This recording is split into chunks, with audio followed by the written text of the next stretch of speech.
Assalamualaikum warahmatullahi wabarakatuh. Salam sejahtera untuk kita semua. Jumpa lagi di pembelajaran video untuk yang perpajakan lanjutan di pertemuan yang ke-10. Dan kali ini kita akan bahas mengenai PPh Badan.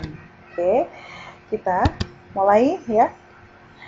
Konsep PPh Badan ya. Jadi yang namanya penghasilan atau laba kena pajak kan sama dengan penghasilan dikurangi dengan biaya yang diperkenankan. Nah, di sini dihitung berdasarkan P penghasilan kena pajak atau PKP. Nah, subjek pajak badan menurut peraturan Direktur Jenderal Pajak nomor Peraturan nomor 8 PJ 2020, jadi masih baru ya, pasal 1 ayat 4. Jadi ada subjek pajak badan dalam negeri, ada subjek pajak luar negeri, kemudian ada BUT ya, badan usaha tetap. Nah, objeknya ini adalah penghasilan. Jadi setiap tambahan kemampuan ekonomis yang diterima wajib pajak, entah itu dari laba usaha, keuntungan, dan lain-lain. Pokoknya sifatnya yang menambah kemampuan ekonomis.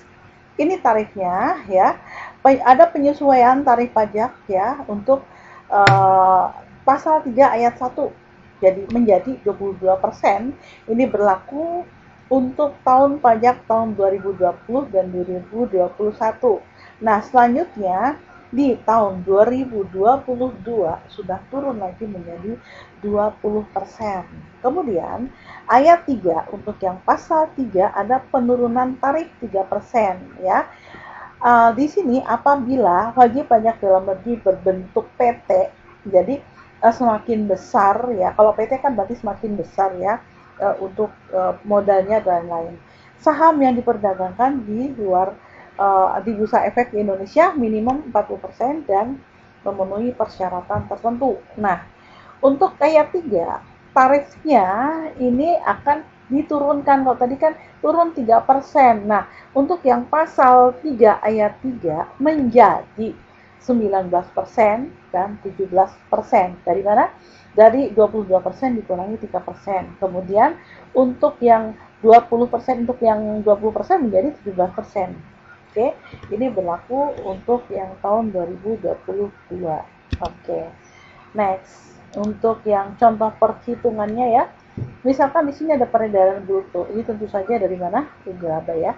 Kemudian biaya untuk mendapat, menagih dan memelihara penghasilan ya. Berarti di sini kita lihat peredaran bruto dikurangi dengan biaya operasional istilahnya ya, menjadi laba usaha.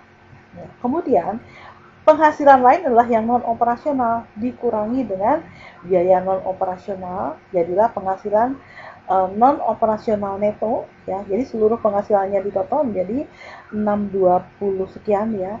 Kemudian misalkan ada kompensasi kerugian misalnya ya. Di sini ada 10 juta ya. Berarti di sini akan mengurangkan penghasilan kena pajak. Baru dihitung berapa pajak terutang. Tadi kan tarifnya 19%, berarti dikalikan dengan 19% dari 610, jadi 115 sekian. Nah, PPh 25 itu ada berapa? PPh misalkan sudah dipotongnya ada 50 juta. Ini dari mana? Dari bukti-bukti potong tadi ya yang ada ya. Kemudian PPh pasal 22 ini juga dari buktinya. PPh pasal 23 juga dari bukti potongnya. Jadi totalnya ada 80 juta. Kita lihat yang terutang 115.900.000 rupiah yang sudah dibayar atau yang sudah dikreditkan itu 80 juta rupiah. Jadi yang masih harus dibayar ada 35 juta 900.000 rupiah. Oke, sekian dulu jumpa kita. Terima kasih. Wassalamualaikum warahmatullahi wabarakatuh.